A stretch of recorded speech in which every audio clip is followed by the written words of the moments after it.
जय हिंद दोस्तों।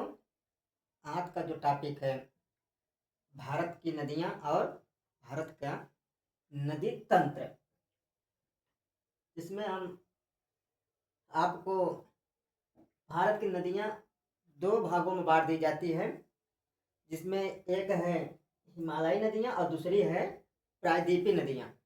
प्रायद्वीपीय नदियां को मौसमी नदियां भी कहते हैं और हिमालयी नदियां को सदा नीरा नदियां कहते हैं। और इसमें एक जो प्रायद्वीपीय शब्द आया है, प्रायद्वीपीय का मतलब वो होता है जो ऐसा भूखंड, ऐसा जमीन का टुकड़ा, ऐसा स्थल जो तीन तरफ पानी से घिरा हुआ क्षेत्र हो और एक तरफ बाउंड्री से या जमीन से जुड़ा हुआ हो, ऐसे भूखंड को प्रायद्वीपीय या ऐसे स्थल को प्रायद्वीपीय स्थानों कहा जाता है।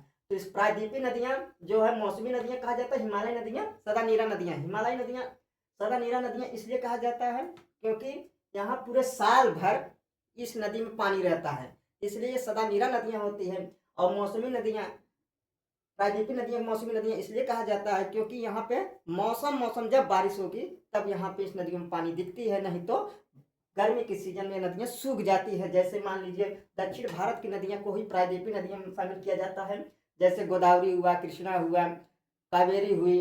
ये जो बड़ी बड़ी दक्षिण भारत की नदियां हैं वहाँ सब प्रायद्वीपीय नदियां होती हैं और ये मौसम के समय में पानी इसमें पाया जाता है।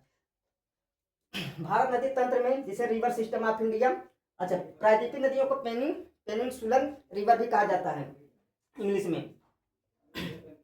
तो भारत का नदी तंत्र में रिवर सिस्टम ऑफ इंडिया, जिसमें उत्तर भारत की नदी तंत्र और दक्षिण भारत का नदी तंत्र।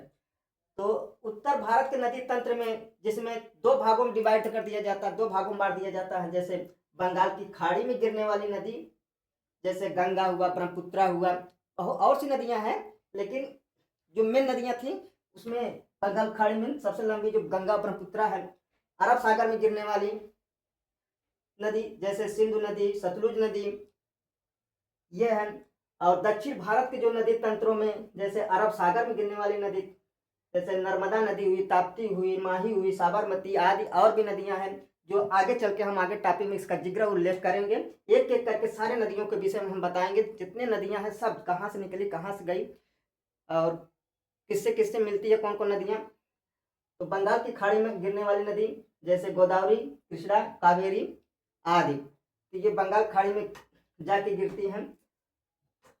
और ये जो टॉपिक बन रहा है ये आल जॉब की प्रिपरेशन के लिए, चाहे एसएससी हो, रेलवे हो, चाहे पीसीएस लेवल के भी एकदम डीपली नदी तंत्रों के विषय में जानकारी देंगे।